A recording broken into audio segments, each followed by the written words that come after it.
الحمدللہ رب العالمین والصلاة والسلام علی سید الانبیاء والمرسلین اما بعد فاعوذ باللہ من الشیطان الرجیم بسم اللہ الرحمن الرحیم ان الذین قالوا ربنا اللہ ثم استقاموا تتنزل علیہم الملائکہ صدق اللہ العظیم ان اللہ وملائکتہ یصلون علی النبی یا ایہا الذین آمنوا صلوا علیہ وسلموا تسلیما اللہم صلی علی سیدنا و مولانا محمد وعلی آل سیدنا و مولانا محمد وبارک وسلم صلاة و سلاما علیک یا رسول اللہ۔ محترم ناظرین کرام، شاہ است حسین پروگرام کی سیریز کا آج 8واں پروگرام ہے۔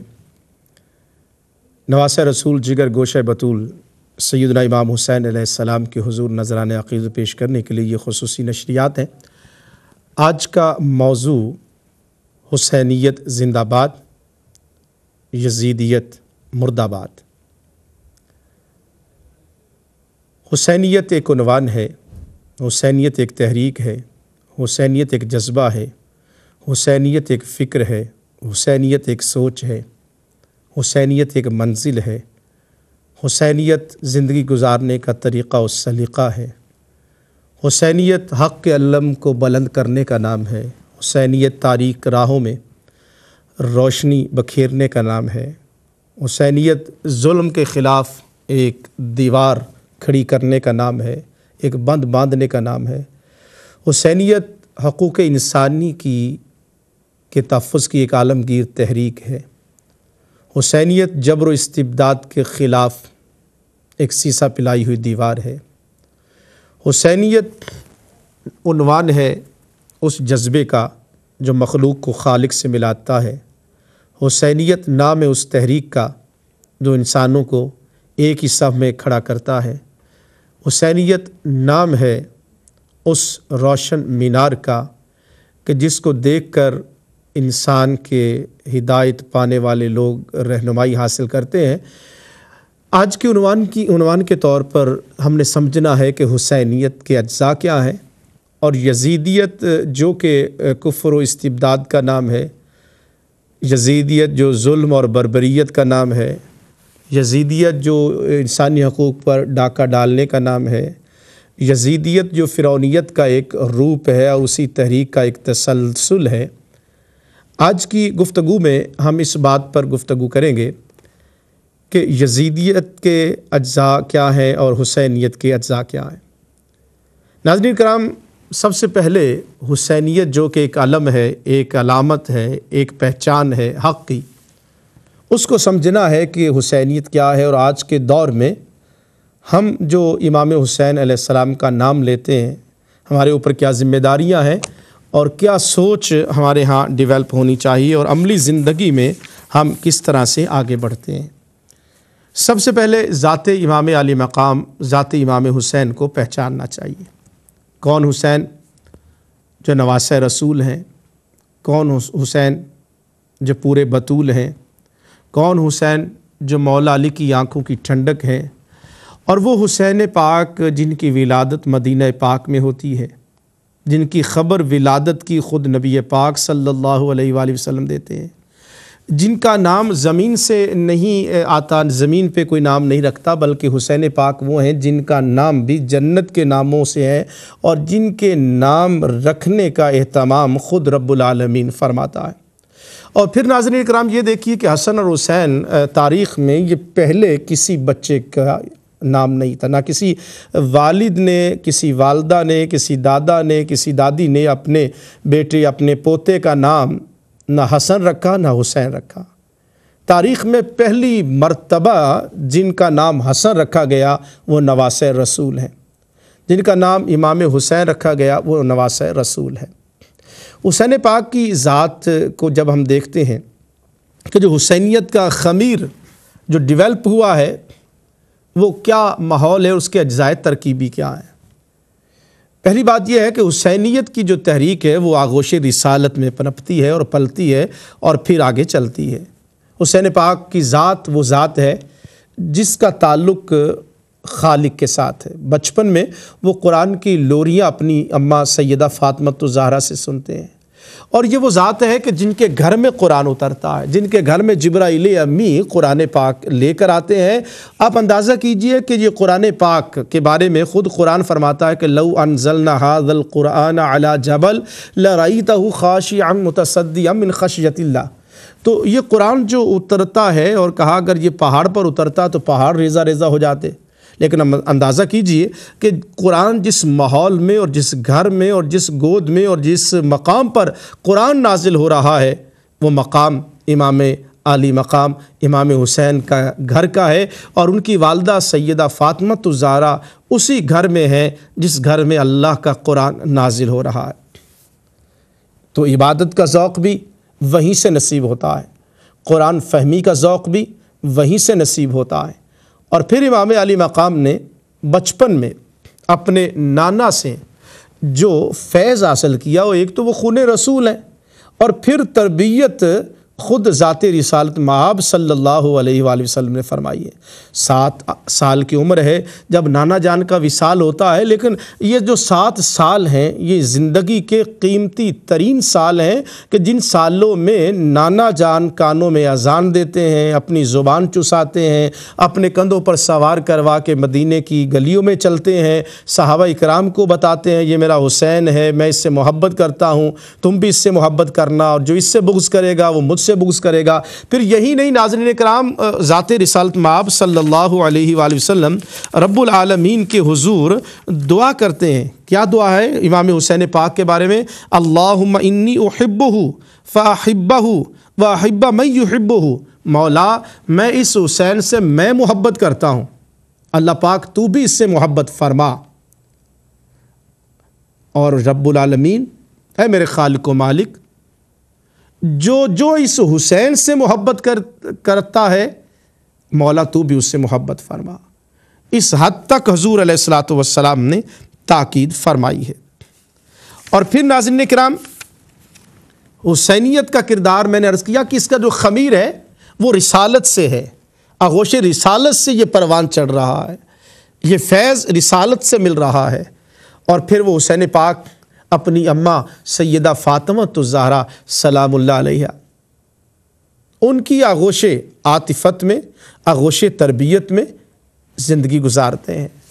پھر بابا مولا کائنات، جن کے بارے میں حضور علیہ الصلوۃ والسلام نے فرمایا انا دار الحکمت وعلی بابھا، الحق مع العلی وعلی مع الحق، من کنت مولاہ فعلی مولا۔ اور پھر مولا علی کے لیے یہ بھی فرمایا یا علی انت اخی فی الدنیا والآخرہ، اے علی تو دنیا میں بھی اور آخرت میں بھی میرا بھائی ہے۔ اور یہ جس مقام پر اندازہ کیجئے کہ مواقعات مدینہ پر خصوصی طور پر حضور صلی اللہ علیہ وآلہ وسلم نے اہتمام فرمایا، اور یا علی انت اخی فی الدنیا والآخرہ، لوگوں سن لو، علی کا میرے ساتھ جو تعلق ہے وہ دنیا کا بھی ہے اور آخرت کا بھی ہے، اخوت کا تعلق ہے۔ اور حضور صلی اللہ علیہ وآلہ وسلم نے عظمت مولا کائنات کو بیان فرمایا۔ پھر مولا علی وہ ہیں جن کی محبت ایمان کی علامت، جن کے ساتھ بغض منافقت کی علامت، جن کے چہرے کو تکنا عبادت، جن کا ذکر کرنا عبادت۔ وہ جو مولا کائنات ہیں انہی کا خون حسین پاک کی رگوں میں ہے۔ اور جو فقر کے امام ہیں، وہ جو علامہ اقبال نے کہا کہ سروری در دین ما خدمت گری است، عدل فاروقی و فقر حیدری است۔ اور پھر آپ اندازہ کیجئے کہ یہ جو عدل فاروقی ہے اور فقر حیدری ہے، اس کی امین جو ہے وہ حسین ہے، اور حسینیت کی تحریک یہ عدل فاروقی سے پروان چڑھتی ہے، فقر حیدری سے، اور صدقے یعنی صداقت ابو بکر سے، اور حیائے عثمان سے۔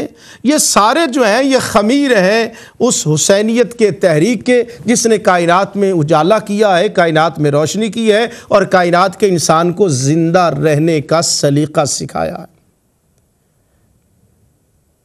میں جو عرض کر رہا تھا کہ علامہ اقبال علیہ الرحمہ نے فقر حیدری کا تذکرہ بہت کیا، اور یہ فقر حیدری جو ہے اس کی میراث پائی ہے تو وہ امام علی مقام نے پائی ہے، جن کی 56 سالہ زندگی میں کہیں جو ہے وہ نمود و نمائش نہیں ہے، کہیں طی و شانہ زندگی نہیں ہے، بلکہ قوم کی جو امانت ہے وہ غرباء اور مساکین پر خرچ ہو رہی ہیں۔ ان کا عالم تو یہ ہے کہ جن کی عظمت کے لیے قرآن کی یہ آیت بھی نازل ہو رہی وَيُطْعِمُونَ الطَّعَامَ عَلَىٰ حُبِّهِ مِسْكِينًا وَيَتِيمًا وَأَسِيرًا، یہ وہ خاندان رسالت ہے، خاندان نبوت ہے، وہ سیدہ فاطمۃ الزہرا سلام اللہ علیہا کا گھر ہے کہ جن کی عظمت و طہارت کے لیے اللہ پاک قرآن کی آیتیں نازل فرما رہا ہے، اور انہی آیات کی خوشبوؤں میں حسین پاک کا خمیر جو ہے وہ کائنات کو منور کر رہا ہے، معطر کر رہا ہے۔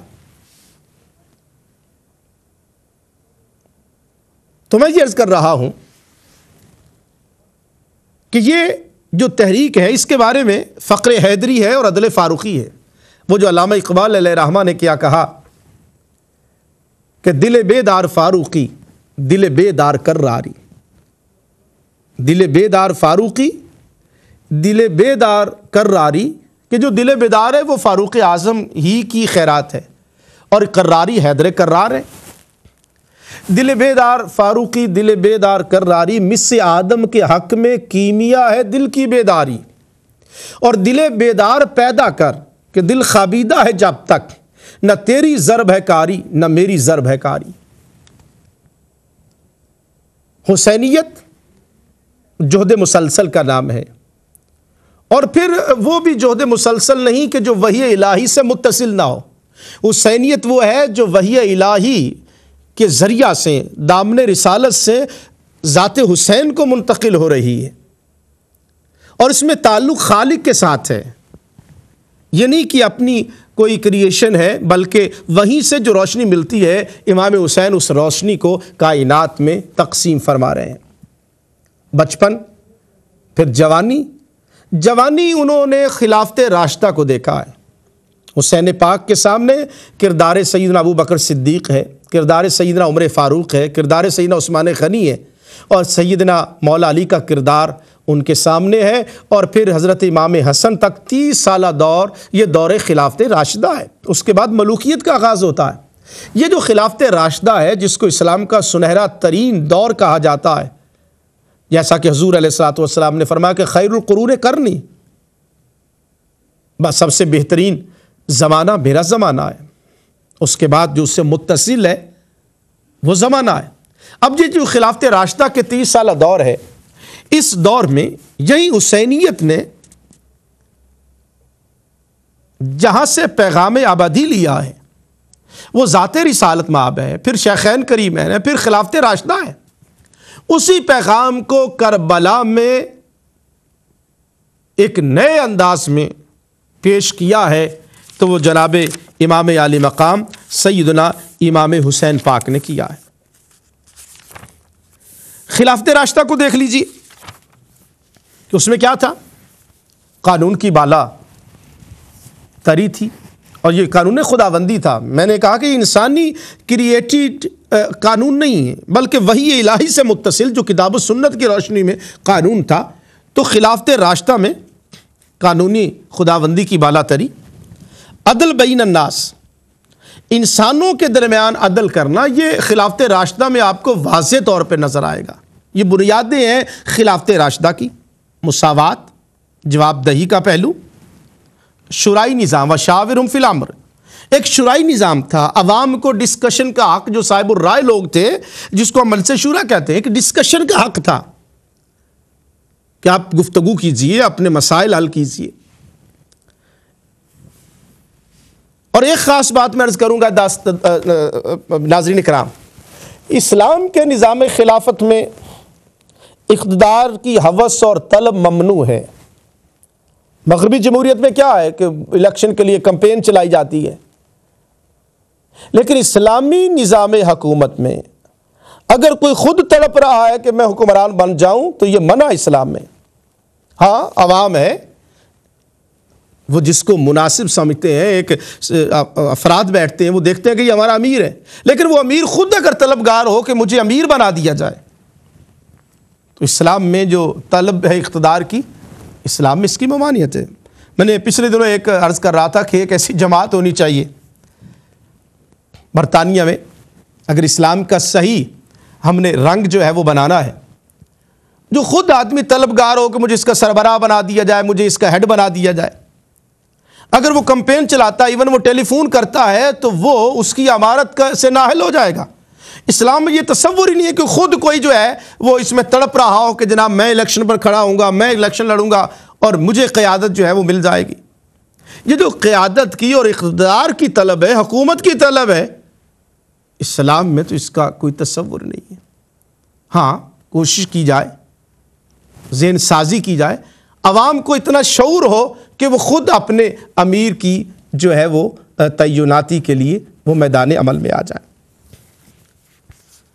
پھر اس کو آپ انتخابی خلافت راشدہ میں دیکھ لیجئے۔ نہ سیدنا ابو بکر صدیق نے اپنے لیے کہا ہو کہ مجھے خلیفہ بناؤ، نہ حضرت عمر فاروق رضی اللہ تعالیٰ عنہ نے کہا کہ مجھے خلیفہ بناؤ، نہ حضرت عثمان غنی نے کوئی کمپین چلائی ہے کہ جی مجھے خلیفہ بنایا جائے، نہ مولا علی نے کسی کو کہا ہے کہ مجھے خلیفہ بنایا جائے، نہ حضرت امام حسن علیہ السلام نے کسی سے کہا ہے کہ مجھے خلیفہ بنایا جائے۔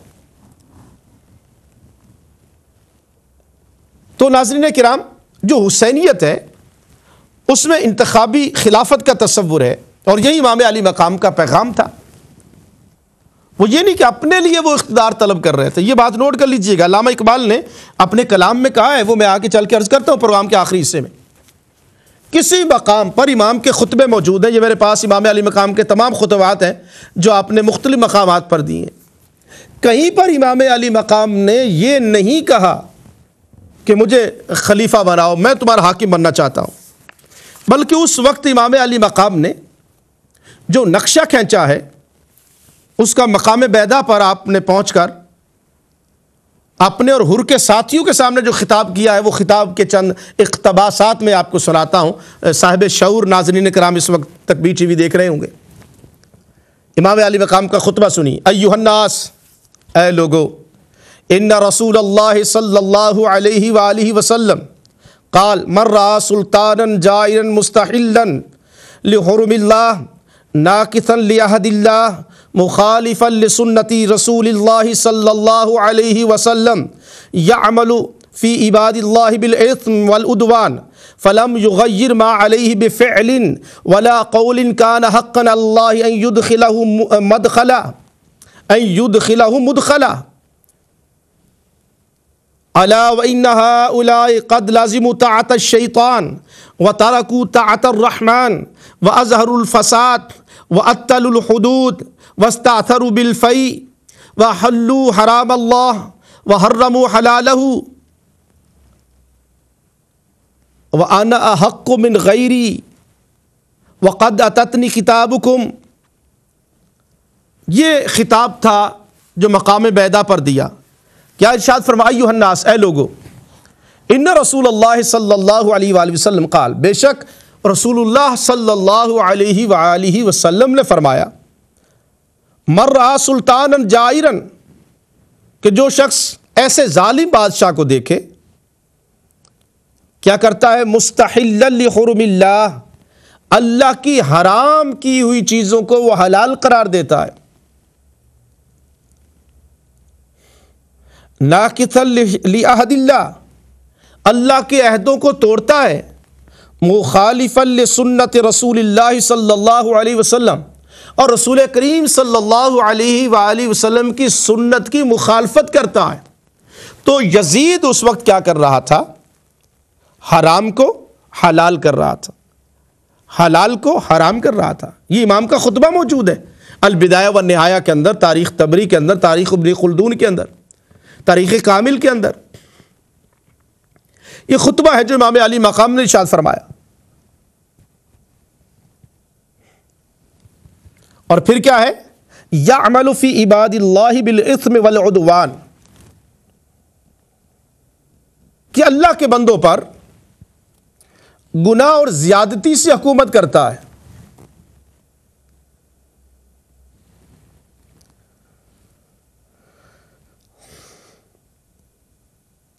فلم یغیر ما علیہ بفعل ولا قول، اگر کسی میں طاقت ہو، قوت ہو، اور وہ اس ظالم حکمران کے سامنے کلمہ حق نہیں کہتا اپنے قول سے یا اپنے فعل سے، کان حقا علی اللہ ان یدخلہ مدخلا،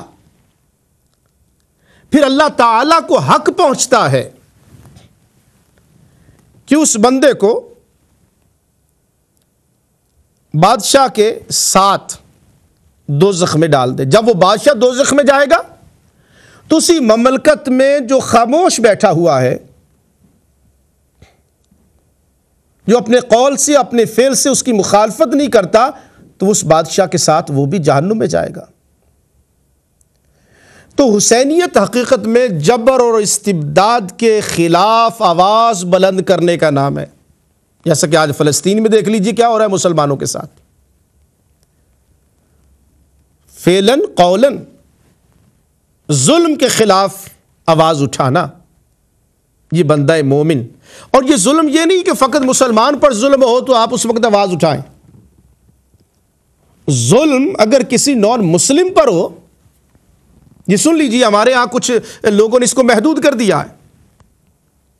اگر کسی غیر مسلم پر بھی ظلم ہوتا ہے تو مسلمان کو چاہیے کہ اس مظلوم کا ساتھ دیں. اسلامک اسٹیٹ ہے، وہاں ذمہ کافر رہتے ہیں. اگر ان کافروں کے ساتھ، نان مسلم کے ساتھ اسلامک ریاست میں کوئی ظلم اور بربریت ہوتی ہے تو آپ کو چاہیے کہ اگر مسلمان کر رہا ہے اور غیر مسلم کے اوپر ظلم کر رہا ہے تو آپ کو چاہیے کہ غیر مسلم کا ساتھ دیں. یہ نہیں کہ وہ کلمہ پڑھتا ہے تو جو مرضی ظلم کرتا چلا جائے. حسینیت میں اس کا کوئی تصور نہیں ہے.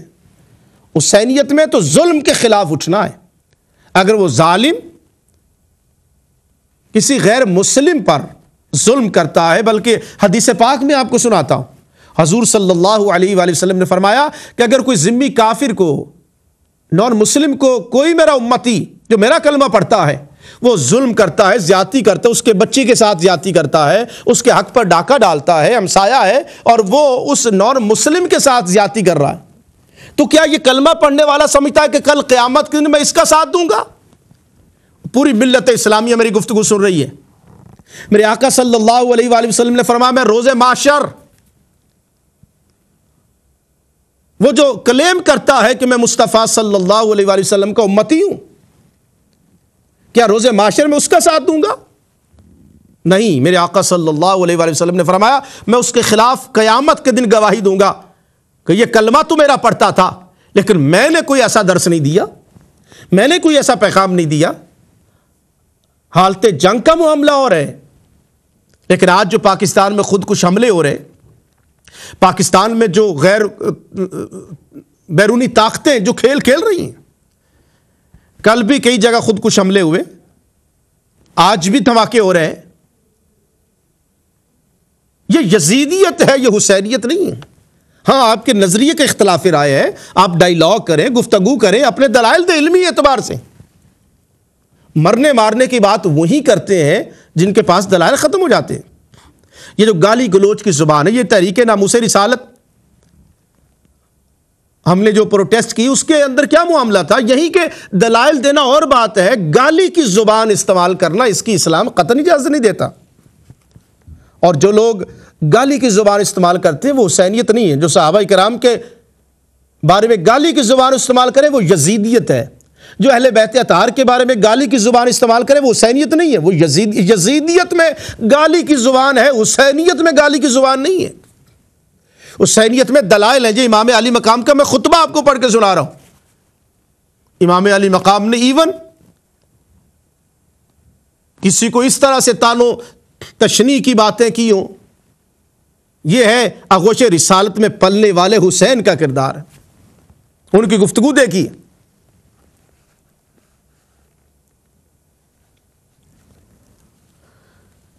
اس لیے دوستان محترم، میری عزت ماؤ بہنوں، حسینیت کا جو خمیر ہے اس میں عدل اور انصاف ہے.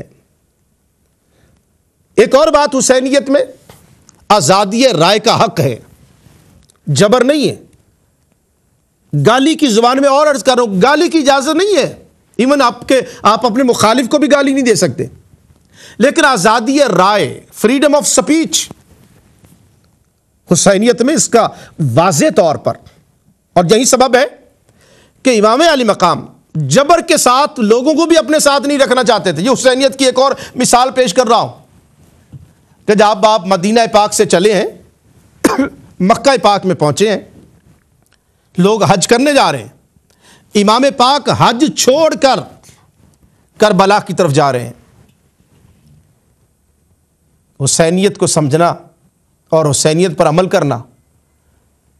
آج لوگ عبادت کی خاطر کعبۃ اللہ میں تڑپ کر جاتے ہیں، لیکن ذرا حسینیت کو سمجھیے کہ حسینیت جس تحریک کا نام ہے، اس کے سرخیل سیدنا امام علی مقام امام حسین علیہ السلام کعبۃ اللہ کی بہاروں کو چھوڑ کر صحرا میں ڈیرا لگا رہے ہیں۔ زمزم کے چشمے جو ان کے جد امجد حضرت اسماعیل علیہ السلام کی ایڑی سے پانی جاری ہوا تھا، وہ صفا مروہ جو ان کی دادی سیدہ ہاجرہ کے قدموں کے نشانات کے سبب ان الصفا والمروہ من شعائر اللہ، وہ صفا اور مروہ کو چھوڑ کے کربلا آ رہے ہیں۔